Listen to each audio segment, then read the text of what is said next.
Hi, I'm Lisa Leiter. Here's your Chicago Business Today midday report. The story commanding the business headlines today is the resignation of Apple chief executive Steve Jobs. And while investors and Apple enthusiasts knew this day would come at some point because of his health, it will nevertheless have a profound impact on the company he founded 35 years ago. Apple stock sold off about 5% in after-hours trading when the news initially broke last night and is now down only slightly, a sign that Wall Street has already priced in his departure. Here to talk more about what this means for the future of Apple and its stock is Morningstar's Associate Director of Equity Research, Grady Burkett. Thanks for being here, Grady. Thanks for having me.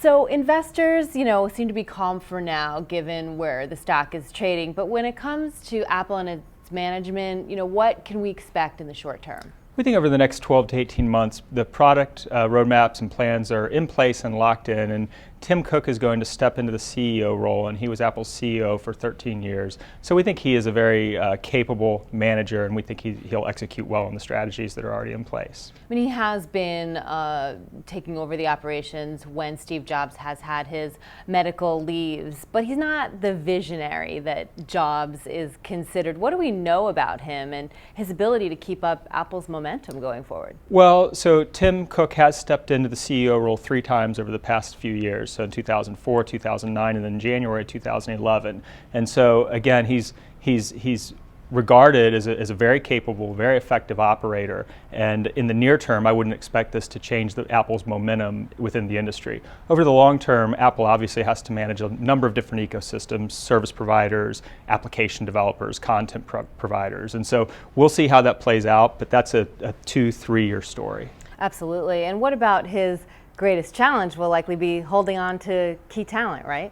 So we think that Apple has a strong bench. They have a very strong board, very strong management team, and certainly holding on to key talent is always a challenge, and executives want to go maximize their potential. But we think Apple can manage this transition. Keep in mind, Steve Jobs is still going to be the chairman of the board, and he's been very adamant about maintaining that he'll be active in new product launches. So we think they can manage through this. Given that we're a Chicago publication, we have to look for how this may impact companies here. What about Motorola Mobility and its soon-to-be new parent company, Google? What kind of impact may Jobs' departure and Apple's future have on that company? We continue to expect the smartphone market to basically be controlled by the Android ecosystem and iOS operating system from Apple. At some point, Microsoft is going to come in, and that'll be a strong contender, but that's more in 2012. And so we don't really see a lot of change based on this announcement. Essentially, the way we thought about the industry yesterday is very similar to the way we think about the industry today. And what do you think about Apple stock and its outlook? Well, we rate the stock shares as about 20% undervalued. So we have a $475 fair value estimate, and I think they're trading around $360 per share today. Not much market reaction to this, as we would expect. I think most investors have probably already discounted this news into their view of Apple's valuation. And so we continue to think the shares are attractively priced right now. All right. Well, Grady, thanks so much for being here today. We appreciate it. Thank you for having me. And Tim Cook's first big launch as chief executive will likely be the 5th generation iPhone, which is expected to be out in October.